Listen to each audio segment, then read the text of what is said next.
Okay, Carson, Samar, and Traveler are showing up, and Traveler's like, you know, like Home Alone guy. Uh, oh, geez. And he's trying to go after Hood.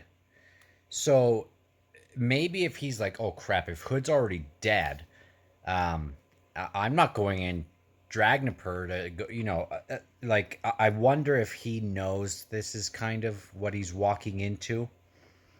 Does he feel Dragnipur like Samar seems to feel stuff?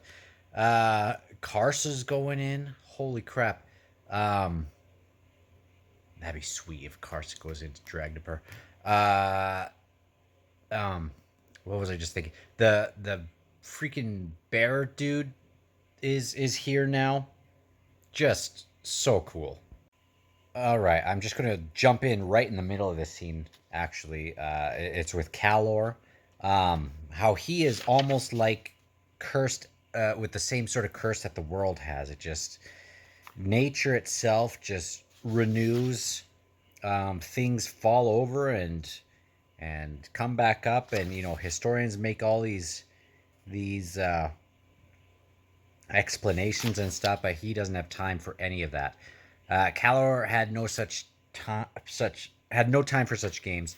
A nose in the air just made it easier to cut the throat beneath, and when it came to that choice, why he never hesitated. As sure as any force of nature was Calor. Oh man, he's coming into the city as well. Oh man, Spinnick is standing in Calor's way, so that's his role for all this. Keep Calor out. Oh, I love Spinnick. Oh man, love that guy. Do I also love Calor in some way? I mean, I have to. I mean, I don't have to. I don't have to believe him, but we are getting a third-person perspective here, where Spinnick being there, his look almost, his faint smile almost nearly broke Calor's heart. He's like, I have nothing against you. I have nothing against the Tistandi, against Rake. I didn't mean to kill Whiskey Jack just for the heck of it. He was standing in my way to get to Silver Fox. Um, whew, whew. Wonder when, if Krull is going to be. Actually, he wouldn't be. He's getting told the story right now. Ooh, I really like this scene with Clip going. He makes this portal, and Namander. They're all looking at him like, "Are we going to do something?" And as Clip is going in, Nananda sees that he's reaching for his dagger already, and she goes running in, um, and gets her throat slit. Whew. Um, and then Clip confronts him, saying, "Hey, I wish it was you." So now he is wandering in this darkness, and they are all in there. It's like as soon as they went in there, they have no recognition of each other, or they all just showed up in different places. But it sounds like they are.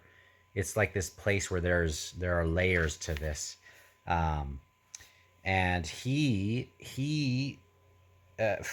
is in his head saying, um, "You have a laint blood in you, but it has been suppressed. They have been suppressing it. They've been told to suppress it, um, but maybe it's time to let that thing flare a little bit. Who knows?" He looks at his hands, sees them stained with the blood of kin, the blood of Tistandi, the blood of dragons. And then, just then, that's when Aranatha shows up. Very cool. Don't really understand it completely, but I understand like the vibe of what's happening, which is pretty cool. Wait a sec. Um, Saland recognizes that the dying god is coming, and pure as music, bright as truth, solid as uncertainty, a fist of power driving onward, smashing everything in its path. To close around the soul of the Redeemer, a weaker god, a god lost in its own confusion. Salad would be that fist. This is the blood of redemption. You will understand, Redeemer. Drink deep the blood of redemption and dance. Here, see me reaching for you. I'm a little confused by Salin's loyalties here, right? I'm sure it'll make more sense to me, but I thought she was here to protect the Redeemer, and that sounded like she was gonna like be on the dying god's side in this, but you know, it'll probably make sense once this chapter's through. Oh, that's why, because Salin's not the dragon. Okay. Oh, it's just so sad to see this stuff that's happened to Salin at the hands of Gratathan. He's just awful. Man. And Monkrat is watching, and Spindle shows up again, and he's like, we got to get these kids out of here. We got to do the right thing, just like, you know, we are still soldiers. And Dassim's words, his code of honor is do what's right. Man, love that guy. I feel like, you know, I'm nervous for him. Traveler, Dassim Ultor, in this chapter. But really happy about Spin doing this. Really happy about that. And doing that while it's raining Kellic and stuff. Like, how is he able to push passes? Is it because he hasn't consumed any of it, or I don't know. But man, this Gratathan is up to some nasty stuff right now. But wow, great potential for where this is going. Thought you were a three-legged dog, but I was wrong. You're a hound of shadow. That's what you are. Is what you are. Whew. Oh my goodness. Seer Domin standing in front of the Redeemer to fight for him, to protect him, and he is losing faith. The Seer Domin, no, the Redeemer is losing will. And he's just painted black in this Kellic rain. And he's like, maybe I can help. Maybe I can help this this dying. Here, hold on. Where is it? Doesn't matter. He's like, can I help him? He's always trying to help people, even when he has got a weight upon him. If anyone else could maybe hold Dragnipur, maybe this guy could hold some of it. But you know, even he. Very cool here. I love this part. I love the thing about Ikovian in Memories of Ice, where even these most reprehensible people, he can reach into them, you know, metaphorically, I guess, but he can reach into them and see kind of their pathway in getting to this moment. And he really can see that little flicker of humanity still holding on, and that's what he targets. And it's like he strips away the rest. This lady's just guzzling this Kellic, so, like those people who were just drowning in it, because it's like they couldn't even stop themselves. She's like, reach in, find her. She remains deep inside, drowning but alive. Find her. Just love this guy. I love that part of him. A little bit of it would maybe come off as naive, being like, why, you know. They are so much more dark than they are light at this moment. They are lost. But man, he just doesn't give up, does he? It's great. Sorry, when I say that, he doesn't give up on others. He doesn't give up on other people, which I just love. Okay, not much to say about Picker's thing, but she is in this dream world, seeing this carriage.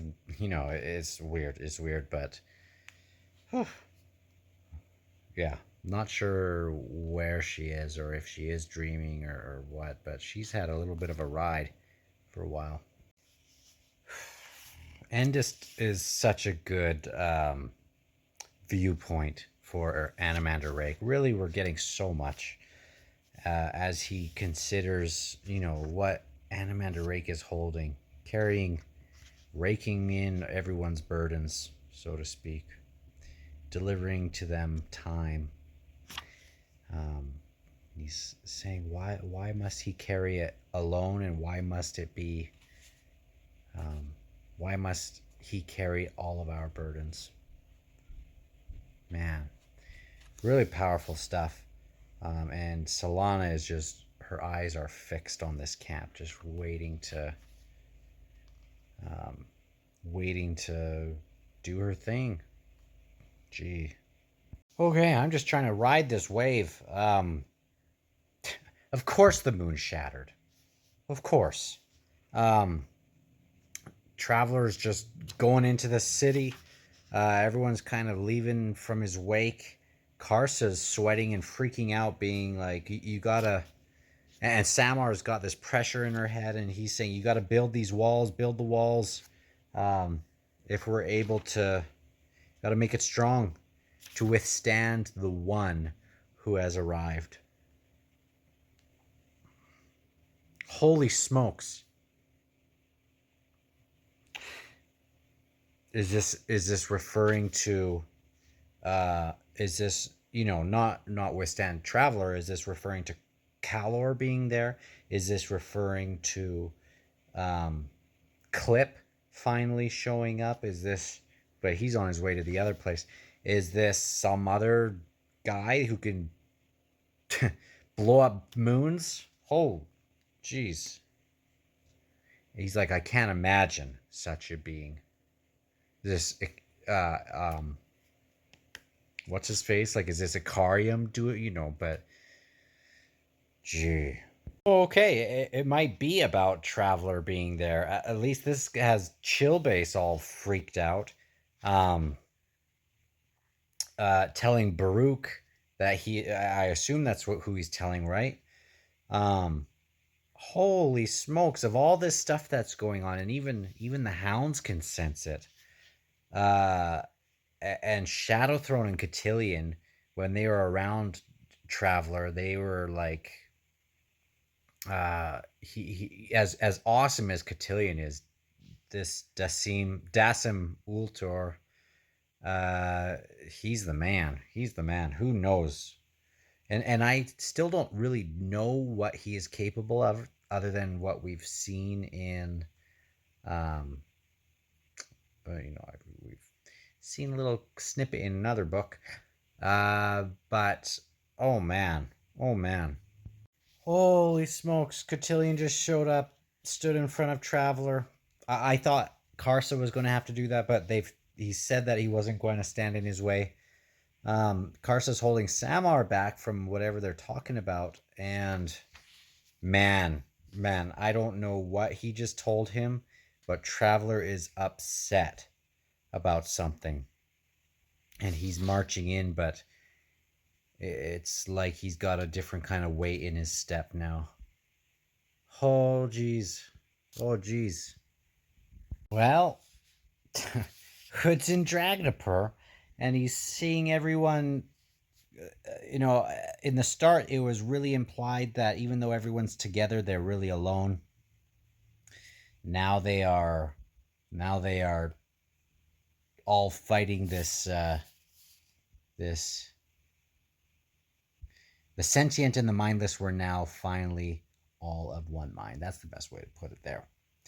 Woo! Holy smokes! Holy smokes! And do you know what? If I'm honest, like, this is how much I have left in the book. If I'm honest, I'm like, okay, can Rake survive that many pages with all that's going on?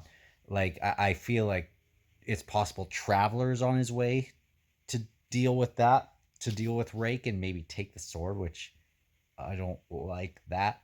But I would rather have that happen than have Clip kill him and take the sword. So I'm just hoping that Animander Rake can survive that many pages. But I like Pearl. I liked Pearl in the first book. Um, it sounds like it really is going to end here. Dragnapur. And Draconis is apologizing for all this, and man, let's just keep going. Oh, Apsalara. Absolara, are you going to swan dive into this gate? Or are you going to try to break this chain using the cold and then run away for a sec? Or are you going to stick around, carry this burden with everyone else, or do something awesome? Okay, so Draconis is sitting there contemplating the end here. Um, uh, of all the people, he's like, this started to fail as soon as, or whatever he said, um, really to slow down as soon as Rake stopped using Draconis, or sorry, Dragnipur as much. And of all the people to use to feed Dragnipur, old school Rake would be the one to do it, but now he's different. And when he sees Hood, not only does Draconis freak out, but even the even the storm of chaos, all these beings are like, whoa, and then they back up a bit, giving them a little bit of time. But he's like, Rake, you fool, what have you done? And here it is explicitly kind of said, and he twisted around once more, glaring at the god. Jagged, yes, the mad, unknowable Jagged. I mean, it was implied because of the tusks and stuff, but now we get it stated that that Hood's a Jagged, which I didn't know. I mean, you could guess it, but yeah, yeah, chaos. Oh, okay. I'm not done this yet, but he's they recognize each other, and he's like, "Hey, Draconis, you don't think I came here alone, did you?" And there is the army of the dead marching at the behest of their lord. That's as far as I've gotten. So, holy smokes, here we go. Woo! Oh yeah, I only did a couple more paragraphs. Uh, um, Draconis cannot believe that they are here fighting this battle. The Unchained Dead. Like, what happens if they die here again? Or yeah, holy smokes. Hood has just asked them to be here, but he has given them their chance to choose. There's a lot of that in this book where it's saying, we fight our own battles and this, but and we do things for one another, but we never ask for help. Um, that has happened so many times, and now Draconis is like, I can't possibly ask this of them. Who is going to take them? Who's going to claim them after? After this, Hood said, still studying the wagon, the dead will not be my concern. Holy smokes, we got to finish up here. Oh, I'm at the end of the chapter. Coming up. Okay. Oh, man. Oh, that is so epic. Holy smokes. Okay. Um. Oh, man. Okay, so I kind of called it in a way where I thought maybe I didn't really call it, but I thought like going in, like everyone's trying to get out of Dragnipur. What if we had people go in? So I kind of was on the right track of, a frame. I didn't think it would happen like this though. Um, Whiskey Jack is going to be the tip of the spear, man. Oh man, and he's going to have the very tip. My bridge burners, Dujek on the left flank, Bolt on the right with the seventh and his Wiccans, Brukali and his gray swords to the right of Bolt. Holy smokes, it's just amazing. And the Segula second is still there. He's just kind of complaining though, kind of upset that he's not going to get to Skinner. Would Skinner kind of be like the the toughest guy around, I guess. You know, if you can beat Skinner, then you are at the top of the Segula totem pole. Is that what we are assuming? Um, oh man, the Jagged, the masters of the Last Stand, or whatever, and then Hood tells them to turn. You know, well, to turn it around. It's the first time it's even stopped. And I also did think about this. I must have mentioned it in a video. Like, what happens if they turn this thing around and go towards the storm of chaos? And what happens if people fall in this? Are they just, do they just go to oblivion? Dang, man. Holy smokes. Okay, I'm on chapter 23. I don't know if this will be... No, there's got to be another chapter or two after this. Just wild. Wild. That was a great, great chapter. And, you know, Animander Rake has to survive. He has to survive that much longer. Oh, man. I guess in the final thoughts here for this chapter, I guess the last couple chapters, is, you know, you just... Now you think of how much this was maybe orchestrated. Like when Hood showed up and gets his head cut off and says, I've reconsidered. Um, I didn't know that that was just kind of him being a goofball there. Because, you know, it's, when he said that, yeah, had no idea. But now you can see where it would be kind of funny there. And while this is all happening, Rake is like on his knees. Think of all that he's carrying with him right now. Super vulnerable. Don't really want Traveler anywhere near him at the moment. Or anyone else. Until they can figure this thing out. On to chapter 22 tomorrow.